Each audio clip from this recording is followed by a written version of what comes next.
Assalamualaikum warahmatullahi wabarakatuh. Selamat pagi.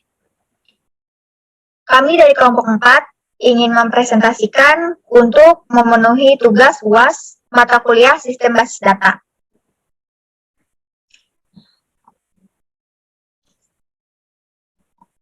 Dalam kelompok 4 beranggota 6.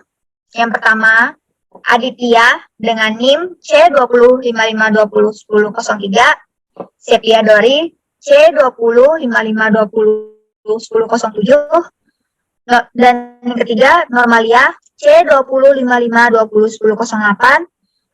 Yang keempat, Citra Apri Herlina C2055201011.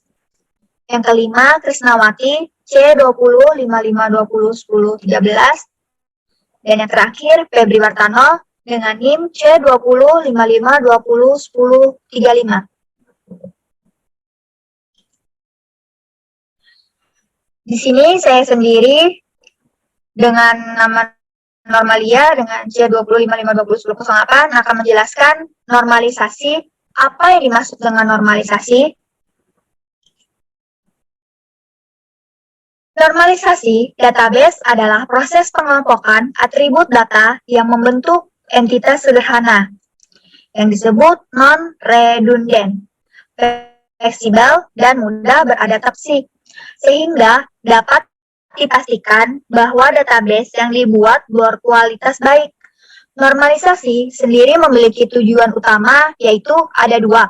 Yang pertama, menghilangkan dan mengurangi redundansi data. Yang kedua, memastikan dependensi data atau bisa disebut data berada pada tabel yang tepat. Jika suatu data dalam database belum dinormalisasikan, maka akan menjadi 3 kemungkinan yang terjadi dalam sistem, yaitu insert anomali, delete anomali, dan update anomali. Tahapan normalisasi database yaitu ada 4. Yang pertama, normalisasi bentuk tidak normal. Unnormalized merupakan kumpulan data yang direkam tidak ada keharusan dengan mengikuti suatu format tertentu. Pada bentuk tidak normal terdapat repeating group atau pengulangan grup. Sehingga pada kondisi ini, data menjadi permasalahan dalam melakukan manipulasi data. Atau bisa disebut insert, update, dan delete. Atau biasa disebut anomali. 1NF yaitu suatu tabel dikatakan 1NF jika dan hanya jika setiap atribut dari data tersebut hanya memiliki nilai tunggal dalam satu baris. 2NF yaitu syarat 2NF adalah tidak dapat diperkenankan adanya partial. Bisa disebut fungsional dependensi kepada primary key dalam sebuah tabel. Fungsional dependensi adalah setiap atribut yang bukan kunci non-key, bergantung secara fungsional terhadap primary key. 3NF, pada 3NF tidak diperkenankan adanya partial, yang bisa disebut transitive dependency dalam sebuah tabel. Transitive dependency biasanya terjadi pada tabel hasil relasi atau kondisi di mana terdapat 3 atribut A, B, C. Kondisinya adalah A ke B dan B ke C. Maka C dikatakan sebagai transitive dependency terhadap A melalui B. Contoh kasus yang diberikan kepada kelompok 4 dapat dilihat bahwa gambar tersebut merupakan contoh gambar nota pembayaran dari Hotel Banaran.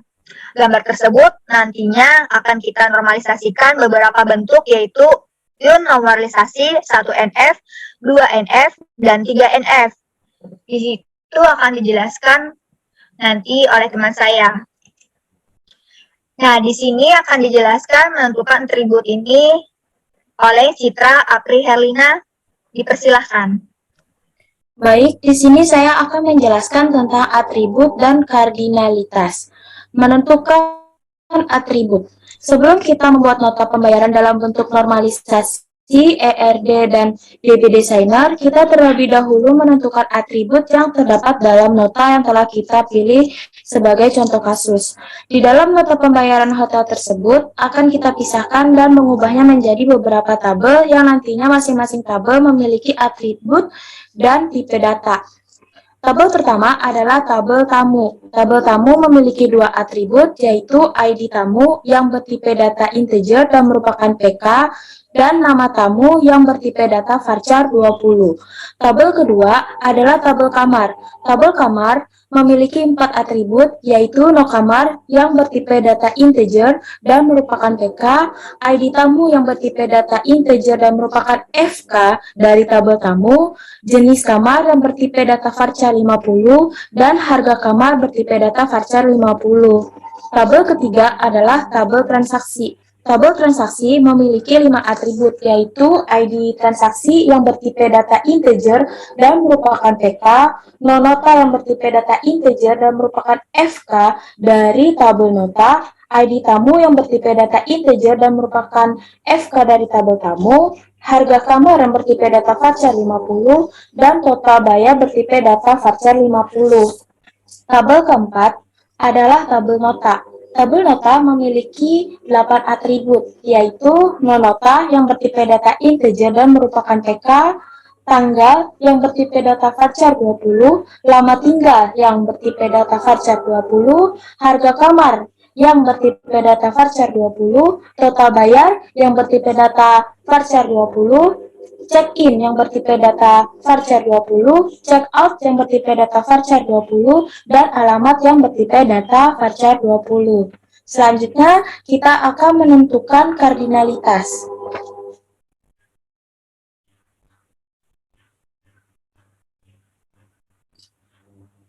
Sebelum kita membuat nota dalam bentuk normalisasi ERD dan DB Designer, kita terlebih dahulu menentukan kardinalitas yang terdapat dalam nota yang telah kita pilih sebagai contoh kasus. Pertama, tamu melakukan transaksi. Relationship-nya adalah one-to-one, atribut penghubungnya adalah ID tamu, ID transaksi, FK ID tamu di transaksi.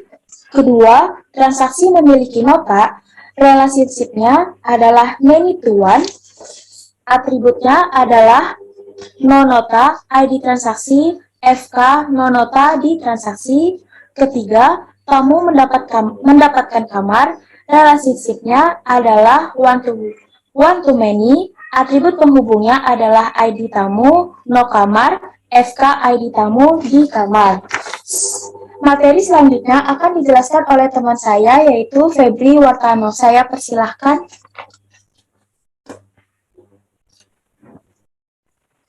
Ya, di sini saya akan menjelaskan bentuk dari normalisasi. Yang pertama ada tabel normalisasi, yaitu pada tabel ini kita masukkan semua data yang ada pada nota tersebut, yaitu ada tanggal, nomor kamar, jenis kamar, nama tamu, ID tamu, lama tinggal, harga kamar, total harga, alamat hotel, check-in, check-out, dan nomor nota. Next. Nah, pada bentuk yang pertama, kita masukkan semua data tersebut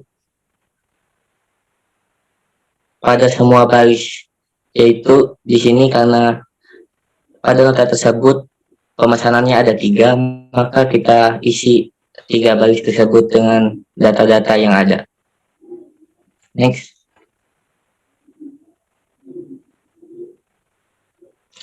Nah, pada bentuk yang kedua, kita pisah lagi menjadi 3 tabel. Dari yang awalnya 2 tabel, yaitu dipisah menjadi tabel kamar, tabel nota, dan tabel tamu. Pada tabel ini, kita juga menentukan primary key dari ketiga tabel tersebut. Next.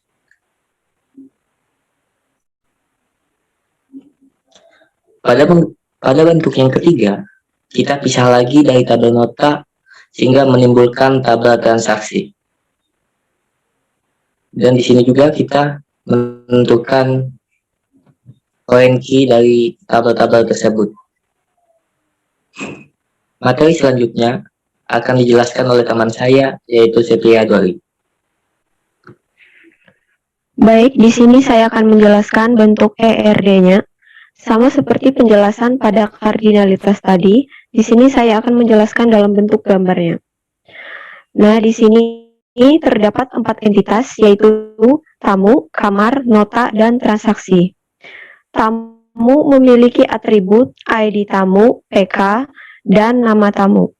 Tamu mendapatkan kamar, relationship one-to-many, dengan atribut penghubung, harga kamar, nomor kamar, PK, jenis kamar, dan ID tamu, FK. Tamu melakukan transaksi, relationship one-to-one, dengan atribut penghubung, ID transaksi, PK, ID tamu, FK, total bayar, harga kamar, dan nomor nota, FK. Transaksi memiliki nota, relationship one-to-many, dengan atribut penghubung, nomor nota, PK, tanggal, lama tinggal, harga kamar, total bayar, check-in, check-out, dan alamat. Selanjutnya, kita akan masuk pada ID tamu dengan primary key. Di entitas kamar akan berubah menjadi foreign key. Kemudian, tamu melakukan transaksi dengan ID tamu primary key. Di entitas transaksinya berubah menjadi foreign key. Transaksi memiliki nota dengan nomor nota foreign key, berubah di entitas notanya menjadi primary key. Untuk materi selanjutnya akan dijelaskan oleh Aditya.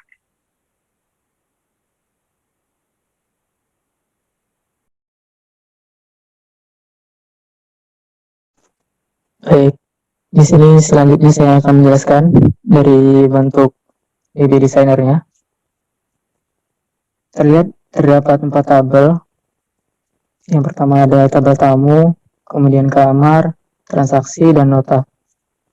Tamu di sini mendapatkan kamar dengan relationship one-to-many. Tamu memiliki 2 atribut, yaitu ID tamu sebagai primary key dan nama tamu. Kemudian kamar memiliki 4 atribut dengan nomor kamar sebagai primary key. Kemudian ada ID tamu dari tamu, kemudian jenis kamar, dan harga kamar. Kemudian terdapat tamu melakukan transaksi dengan relationship one-to-one. Transaksi di sini memiliki 5 atribut, ID transaksi sebagai primary key, kemudian nomor nota dari nota, kemudian ID tamu dari tamu, harga kamar, dan total bayar. Selanjutnya transaksi memiliki nota. Transaksi memiliki nota, relationship-nya any to one atau one to many. Dan nota ini memiliki 8 atribut dengan nomor nota sebagai primary key-nya, kemudian ada tanggal, lama tinggal, harga kamar, total bayar, check-in, check-out, dan alamat. Selanjutnya akan dijelaskan oleh teman saya, Krisnawati. Baik, saya akan membacakan kesimpulan dari materi yang dijelaskan teman-teman saya terlebih dahulu. Normalisasi database adalah proses pengelolaan atribut data yang membentuk entitas sederhana, non-redundant, fleksibel, dan mudah beradaptasi. Tahap normalisasi database ada 4, yaitu normalisasi 1NF, 2NF, dan 3NF. Contoh kasus kami, nota pembayaran hotel, atribut yang terdapat dalam nota, tamu, kamar, transaksi, dan nota. Untuk kardinalitasnya, yang terdapat dalam nota, tamu melakukan transaksi, transaksi memiliki nota, tamu mendapatkan kamar. Selanjutnya saya kembalikan pada teman saya Normalia. Oke, terima kasih. Dari materi yang telah untuk tugas UAS kami tutup. Wassalamualaikum warahmatullahi wabarakatuh. Mohon maaf jika ada kurang lebihnya. Terima kasih.